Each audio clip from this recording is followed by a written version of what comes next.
So there's a problem with Assassin's Creed, and that is to do with sequels. Now, Assassin's Creed used to make us stay, not just in a city or an era, but with a person. We met Ezio as a cocky teenager, watched him become a leader, then an old assassin chasing closure. We had 3 games, 1 life, and that's why he's beloved. Not the hidden blade, not the cape, but because of the time we spent with him. Somewhere along the way, Assassin's Creed traded that long arc for an anthology treadmill, with new heroes, new maps, new loops. It's not that these characters are weak, it's far from it. It's that as soon as they start to get interesting, we roll the credits and move on to the next game. Today, I want to argue the obvious, and that is that we need real sequels back again. Fewer disposable leads, more characters we grow with and grow through. So here's the thing about Ezio. His trilogy isn't just more content, it's a structure. Assassin's Creed 2 is the origin, who you are and what broke you. Brotherhood is the mission. How will you lead and how will you fail? Revelations is the reckoning, what it costs to keep wearing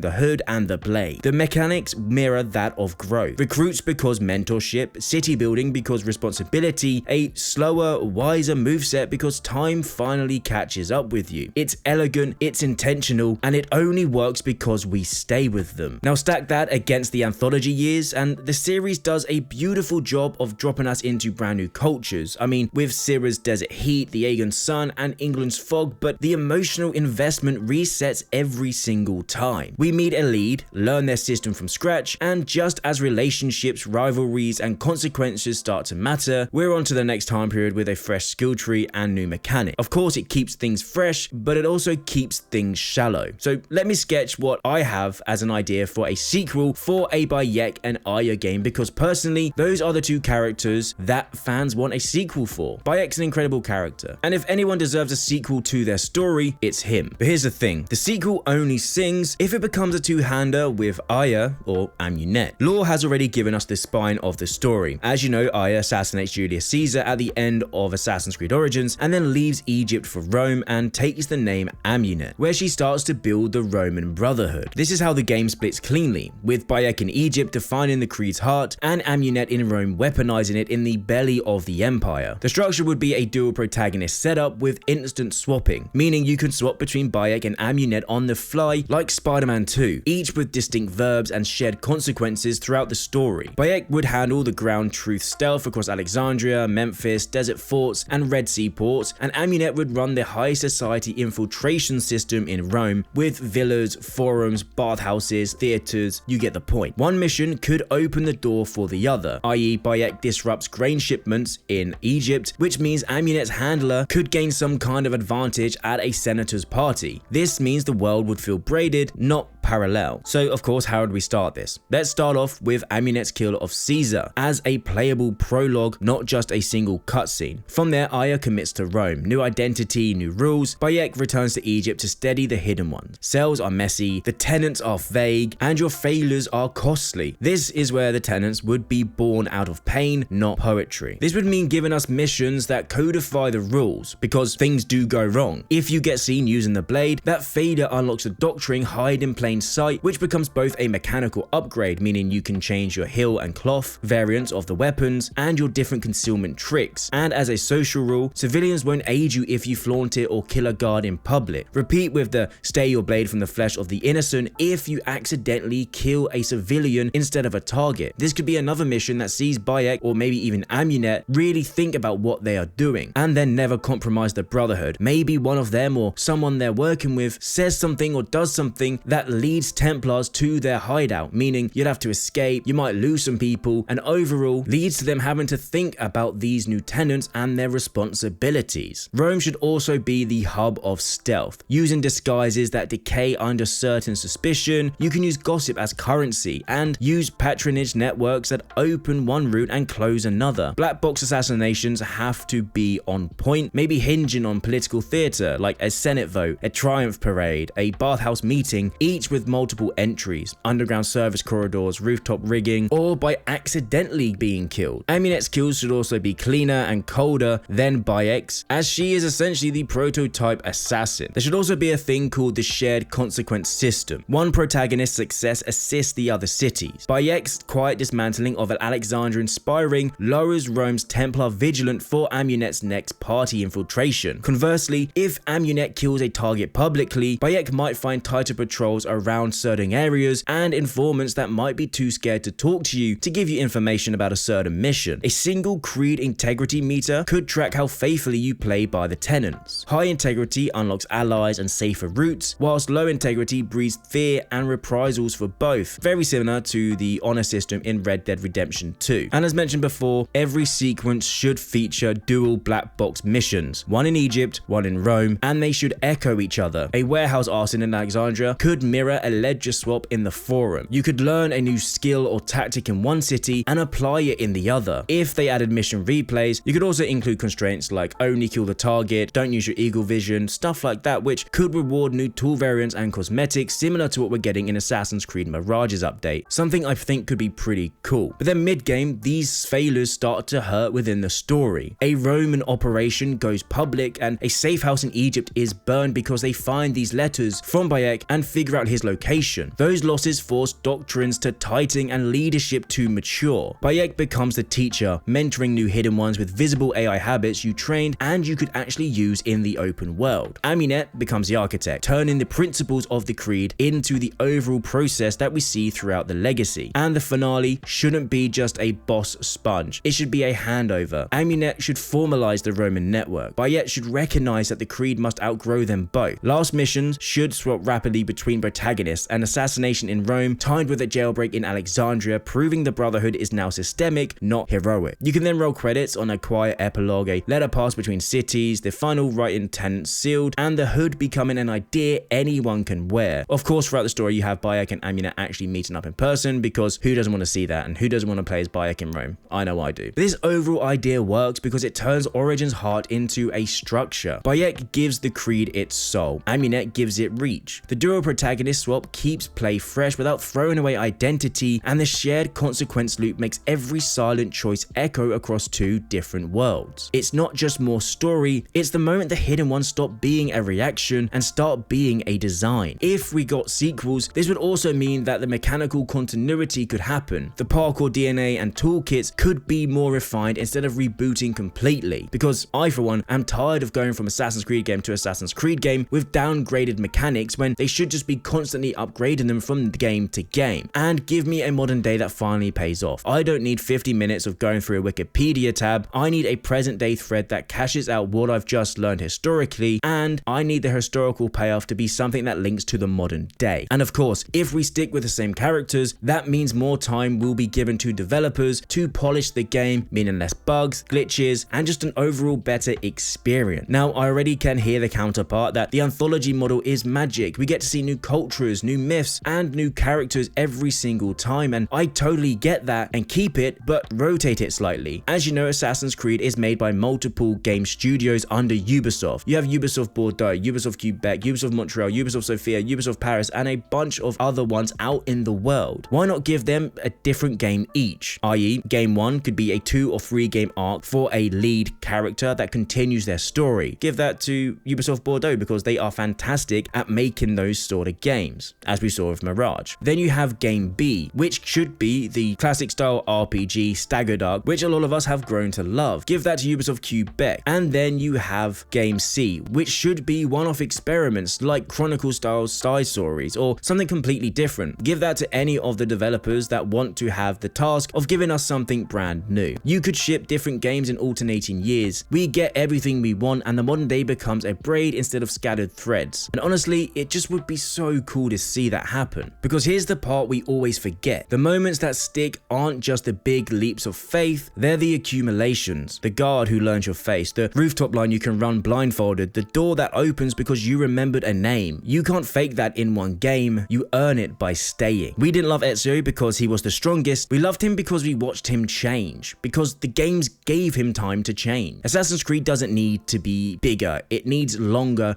relationships. Bring back real sequels, let us rebuild the American Brotherhood with Connor and settle the accounts with Shay. Let us follow Edward into London and choose restraint over spectacle. Let us stand beside Bayek as rules are written in blood and then handed to someone brave enough to carry them. This is why Assassin's Creed needs sequels, and it's something I'd love to see them do moving forward. So in the comment section down below, let me know what you think about this idea. Would you want more sequels for Assassin's Creed games with the same characters, just in different locations with different stories? Let me know down below. And if you enjoyed the video, a like would be greatly appreciated, and don't forget to subscribe for some more Assassin's Creed content. Hope you all have an amazing day, and I'll see you in the next video.